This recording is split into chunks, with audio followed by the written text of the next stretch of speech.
Assalamualaikum warahmatullahi wabarakatuh. Halo semuanya. Jadi di sini aku mau ngebahas tentang dasar-dasar makro ya. Jadi tentang cara membuat dan menggunakannya. Soalnya tadi ada yang nanya juga ya. Oke, kayak gimana sih cara ngegunainnya? Cara ngegunainnya cukup sederhana dan ngebuatnya juga. Teman-teman bisa perhatiin ini ya. Saya tuh udah ngebikin beberapa yang paling sederhana nih. Ini lupain aja dulu yang dilihat ya teman-teman. Makro tuh maksudnya kayak gimana? Jadi kalau kita nge-define ini, misalnya nge-define nama. Nah, nama itu isinya apa sih? Isinya itu misalnya Naufal. Nah, maka ketika kita gini nih, pengen print f persen s nama, otomatis itu bakal langsung ke print Naufal. Wait, salah. Tuh, ke print Naufal kayak gitu.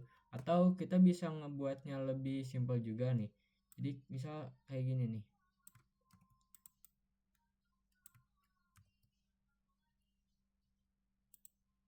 Kita bisa langsung pengen ngeprint gini nih. Sini namanya tuh Naufal. Nah, kita tinggal di sini bisa nulis nama aja. Nah, gini doang kan nama. Itu bakal langsung bener. Bakal langsung ke print Naufal gitu. Tuh. Gitu ya. Itu yang paling simple. Cuman itu bisa dipergunain buat yang banyak klien juga nih. Kayak misalnya ini nih. Kalau saya kan pengen ini nih, saya ngejelasin salah satu yang paling sering saya pakai itu bisa jadi dibikin function gitu ya. Misalnya itu debug itu saya masukin string itu sebenarnya bisa string itu nanti bakal tergantung masukan teman-teman. Nanti ya petik 2 gitu, kemudian isi variabelnya apa, misalnya gini nih,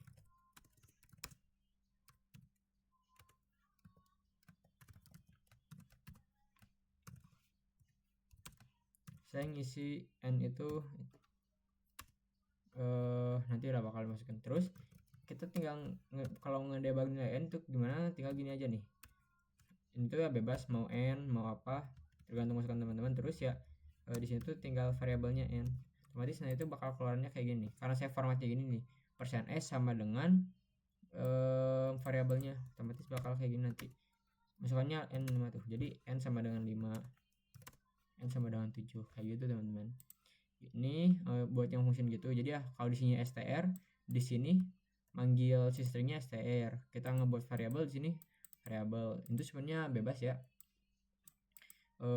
gak matok gitu int apa itu ya, asal ngasih nama di sininya harus sama kayak di sini. Nah, kemudian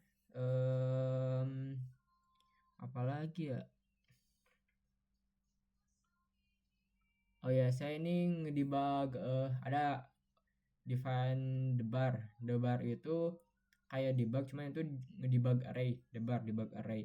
Nah, ini kan ada beberapa line ya teman-teman, harus pakai backslash ya buat nandain kalau ini itu adalah masih satu define gitu, masih satu makro buat ngelanjutin gini. Jadi ya karena ini masih ngelanjut, pakai ini biar nge-bypass si backslash n nya, biar gak dianggap berhenti, jadi itu masih ngelanjut anggapnya.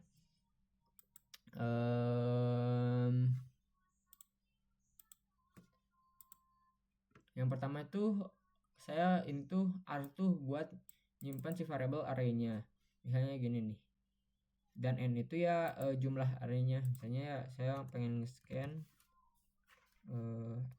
ngedeclare dulu int array-nya sebanyak n, ngelooping buat nge-scan dulu nih ceritanya.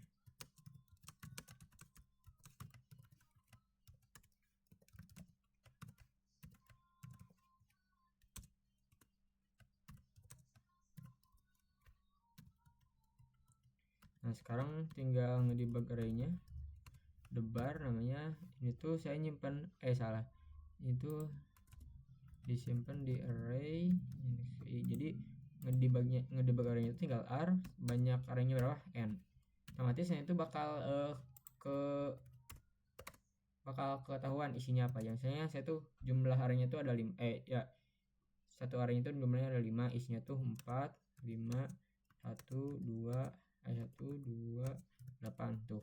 Indeks ke 0 isinya 4, indeks ke 1 isinya 5, itu udah 8 gitu ya.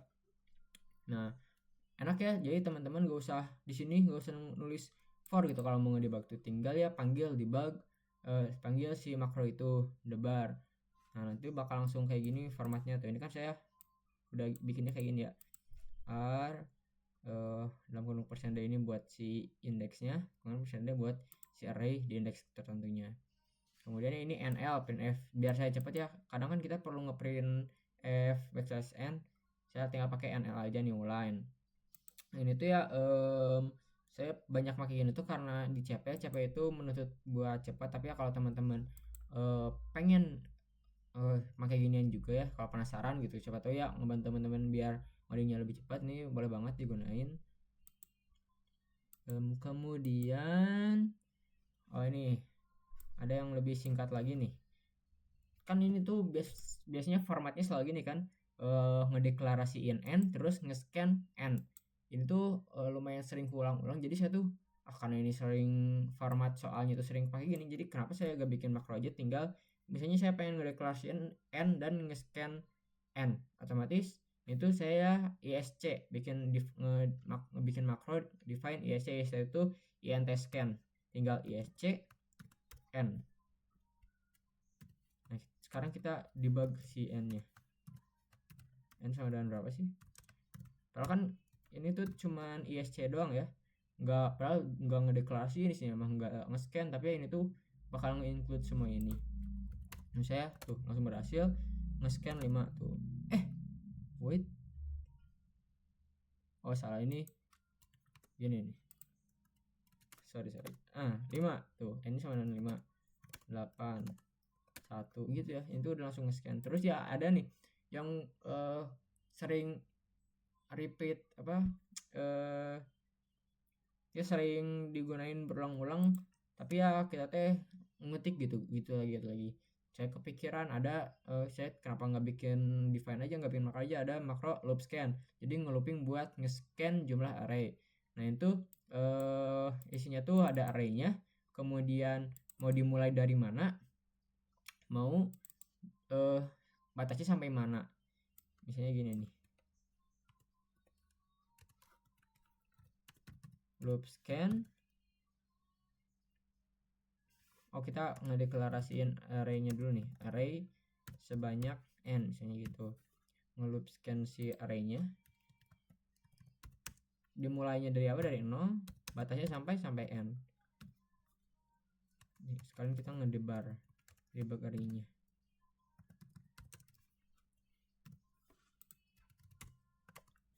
Nge-scan 6 array, 1, 2, 3, 4, 5, 6 tuh ya, indeks kesekian itu isinya ini, indeks sekian ini gitu teman-teman. Jadi lebih simpel kan tuh, di main teman-teman cuman segini, dan itu kadang kepake berkali-kali teman-teman ya bisa ngegunain berapa kali. Nah karena ini ya tadi ya udah dijelasin beberapa, sekarang kita coba buat bikin lagi nih. Bikin misalnya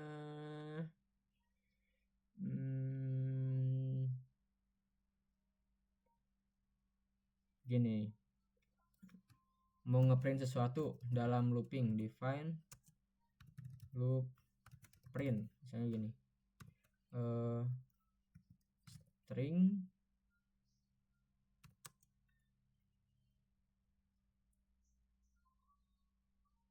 dimulai dari A diakhiri dengan B, gitu aja sih, sama ya.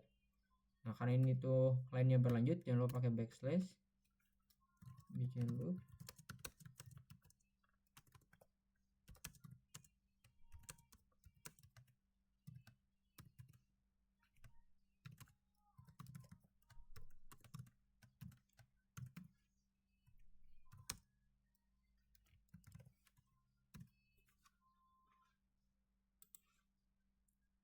Ya gitu aja. misalnya kita pengen ngeprint apa, saya ngeprint print tagar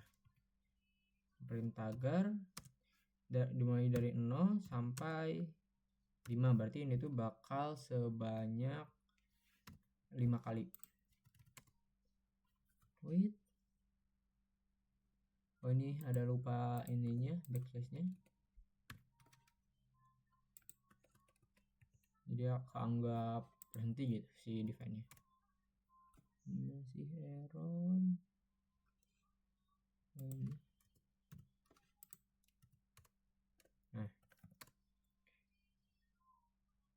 Nah kan ini kita tuh bakal ke print si pagar ini sebanyak 5 kali, atau ya kita misalnya pengen yang string gini, pengen ngeprint Wilujeng Sumping, misalnya pengen ngeprint 1 sampai 10. Kalau 1 sampai 10 itu berarti sebanyak 9 kali ya. 1 2 3 4 5 6 7 8 9.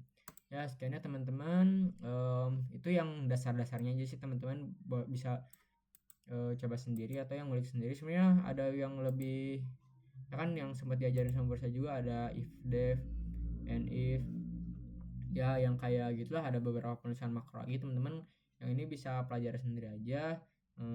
Ya gitu sih, ini saya ngejelasin dasar-dasarnya doang, takutnya nanti bisa berguna buat teman-teman. Sekian, terima kasih telah menonton. Assalamualaikum warahmatullahi wabarakatuh.